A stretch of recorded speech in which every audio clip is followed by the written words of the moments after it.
दरअसल मार्केटिंग कर पा रहे हैं, और इसके साथ साथ आपने साइबर सिक्योरिटी को लेकर भी बड़े अवेयरनेस कैंपेन चलाए हैं। आपका एक स्टेटमेंट मैंने देखा, मैं कोट करता हूँ। विपिन गुट्टल जी ने एक जगह कहा कि जरूरी नहीं कि आतंकवादी के हाथ में बंदूक हो सकता है उसके हाथ में कलम भी हो सकता है उसके हाथ में मोबाइल भी हो। अब ये बड़ा गंभीर स्टेटमेंट है, इसे समझना होगा, और हम उनसे ही समझेंगे कि इसे कहकर आप क्या दरअसल कहना चाह रहे थे। विपिन जी। सभी को नमस्कार। ये स्टेटमेंट मैंने 26/11 शहीदों को श्रद्धांजलि देते हुए कॉन्स्टिट्यूशन क्लब में कहा था। उस समय ये पॉइंट रखा था, जैसे सोशल मीडिया की ताकत आप सब जानते हो, यहाँ बैठे बैठे कोई भी इंसान करोड़ों लोगों को मिनटों में इन्फ्लुएंस कर सकता है, उसके बाद कहने के तरीके से, लिखने के तरीके से। इसे सौभाग्य हमारा मान लो कि टेक्नोलॉजी आई है, हमें इतनी मेहनत करनी नहीं पड़ रही है, अपनी बातें मतलब पहुँचा देते हैं। अब राष्ट्र की जहाँ बात आती है सोशल मीडिया पे, सारा यूथ हुआ है, हर पीढ़ी हुआ है, 2 मिनट किसी को नहीं लगेंगे एक छोटा सा फेक नैरेटिव चलाने में, प्रोपेगेंडा चलाने में, 2 कम्युनिटी को लड़वाने में।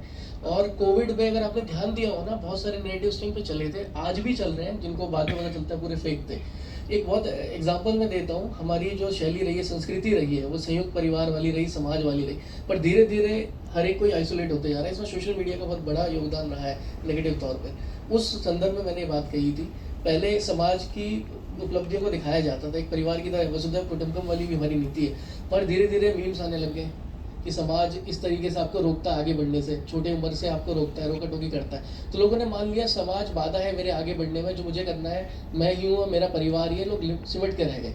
उसके बाद डिबेट चली कि आपके रिश्तेदार, गाना भी आया है जो मैं यहाँ पे कह नहीं सकता, तो लोगों ने रिश्तेदारों से नफरत करनी शुरू कर दी कि मीम्स इतने रिलेटेबल होते थे, लोग किसी ना किसी सेंटेंस से रिलेट कर लेते हैं, सही बात है, ये मेरे सगे नहीं है और मेरे बारे में सोचते नहीं है, ताने ही मारते हैं। बट अभी एक किसी इन्फ्लुएंसर की डेथ हुई तो पता चला 4 फॉलोअर नहीं पहुंचे, उसके मिलियंस फॉलोअर्स थे उस टाइम पे। तो रियलिटी है, जब मुसीबत आती है काम तो रिश्तेदार आते हैं, पर सोशल मीडिया ने खाई पैदा कर दी आपको अपने रिश्तेदारों से अलग करने में। उसके बाद आए दोस्त, पहले दोस्तों की कामयाबी पे चले, अच्छे सारे संबंधों पे, फिर के दोस्त आप होते हैं, इस तरह की मीम्स आपने बहुत देखे, शेयर भी करेंगे, रिलेट भी करेंगे। धीरे धीरे आपको, क्योंकि होता क्या, जो कंटेंट हम देख रहे होते हैं हम वैसे ही बन जाते हैं, हमारे दोस्त कम होने लग गए, सर्कल खत्म होने लग गया। उसके बाद फिर जो गर्लफ्रेंड बॉयफ्रेंड वाला, और आजकल जो पति पत्नी में लड़ाई वाले जो चीज़ें चल रही है, मेल वर्सेस फीमेल, इतनी सारी, कहीं ना कहीं खाई एक जेंडर की में आती जा रही है कि कौन गलत है कोई सही है। कोई भी एक स्टेटमेंट आ जाती है, हम उसको देखते नहीं है, अपने जेंडर के बचाव के लिए 10 गलत बातें और कर जाते हैं। आजकल बहुत सारी चीज़ें आगे बढ़ती है, रिसर्च करनी पड़ती है, जब जाके एक पोस्ट तैयार होती है और बहुत एफर्ट लगाते हैं, जब जाके वो वायरल होती है।